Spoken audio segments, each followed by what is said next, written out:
So when I was in 7th grade, we was only 12 years old. They took us on a field trip to a water park.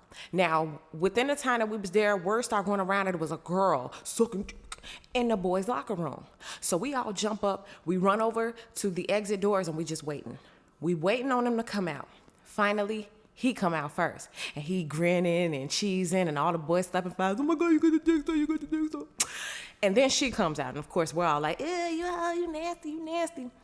And so as about 75 to 100 students were gathered together, I felt compelled to give a Martin Luther Quenisha speech.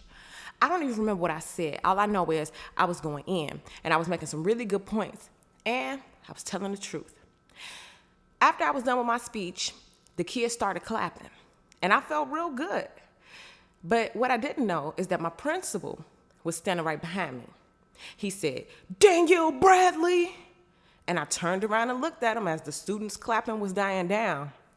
He said, "You shut your big fat mouth."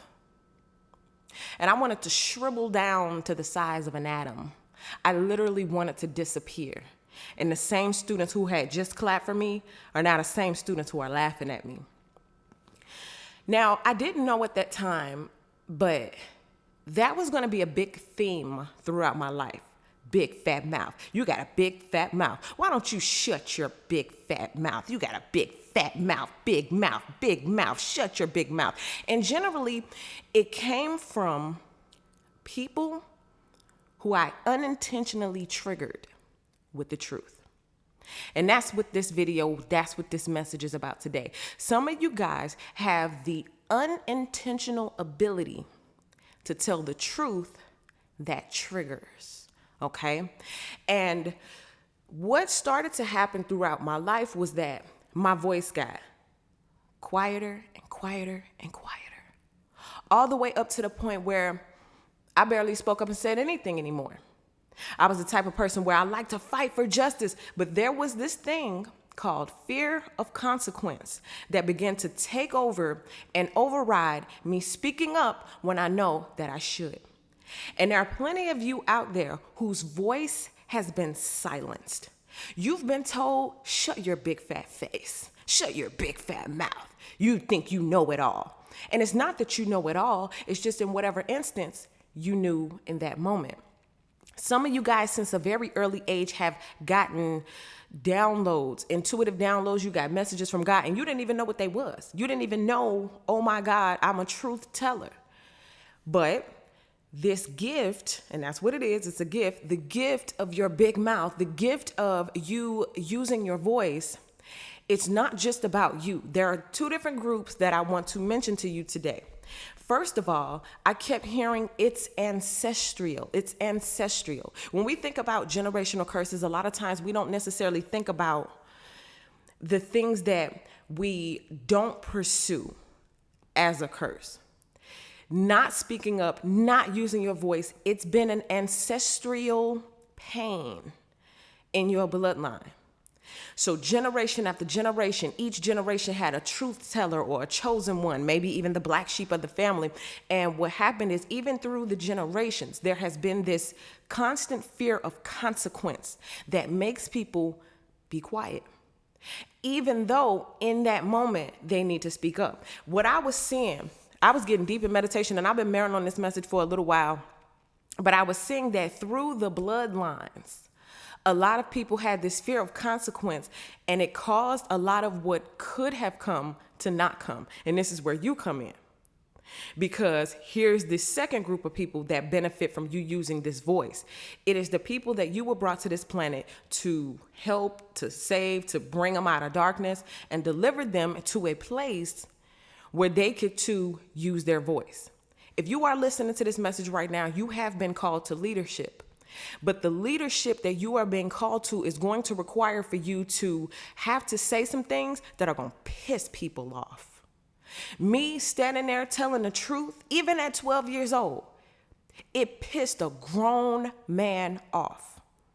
Because whatever it was that God deposited in me to say, that even the kids understood, sometimes people will look at you and say, well, how come the truth is in their mouth? How come they get to tell the truth? How would you know? You're so young. How would you know that? Okay, for some of you guys, it's been you're too young, or you didn't grow up in the right type of environment. You didn't have this type of money. You didn't have this type of upbringing. So who are you to speak this truth? Who are you to say something so profound that it will reach down to the depths of souls in other people and trigger them? This is the gift that you have. Now, the reason why it's so important, again, is because you guys have people out there who are gaining their wings. They are about to fly. And I even keep seeing the image of like a bird. You know how the parent birds will throw the baby bird out the nest to force it to fly? This is what's happening here. So either you are that baby bird who's being forced to fly, you've been pushed out of the net, or you are the one who is going to be in that leadership position to do that for those people, okay? Now, remember, this is ancestral. Your whole bloodline can be set free when you speak up.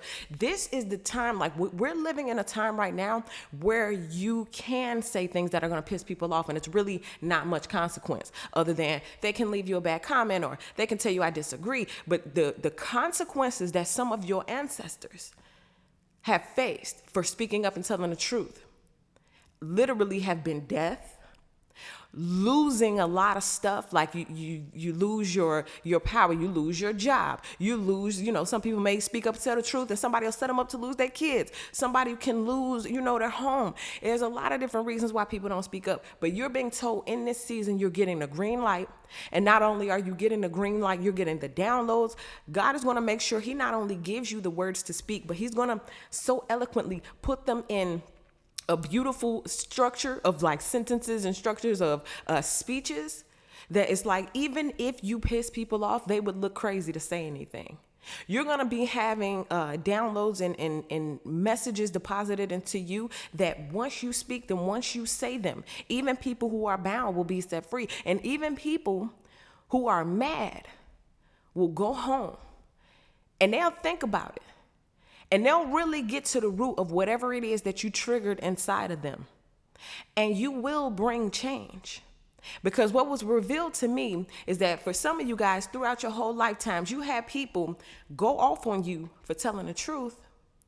But then when they went home and they thought about it, they secretly changed. You secretly changed somebody's whole mental process. You secretly changed the way people see themselves, and you secretly changed the way people now move forward and operate. And it's not just because you're that great or that powerful, but you really do have that gift. And when God deposits something inside of you and it is then pushed out of your mouth, it has the power to spark change. Now, what is it about change that pisses people off? Change means you have to do some work. That means you have to clean up in an area, or you have to work harder to be better at something. Change requires work. Moving forward, there are several things that you must do in order to make this thing work. First of all, the fear of consequence must go. Some of you guys have not spoken up yet, or platforms. A lot of you guys have been given platforms, and even if you don't have a platform with a big following, you have the option for it, right? You are so needed in a time such as this. The things that you've been given, the reason why it's such an important time is because you have the tools that your ancestors didn't. That fear of consequence, you don't have to deal with it for the most part, because you can get on any platform, whether it's Instagram, YouTube, Facebook, wherever, and you can spit your lick. You can say what it is that was deposited in you to say. You got a whole bloodline that's watching and waiting and cheering you on, because the things that they had to suffer through will be worth it if you, my beautiful chosen one, if you speak up in a way that they couldn't, if you speak up in a way that they were held back from. When it comes to being a leader in this season of your life, you have to make sure that you're not just focused on you. You're focusing on everybody before you who could not do it or who tried and died. And then everybody coming after you. You're going to be the one that they look to as the example.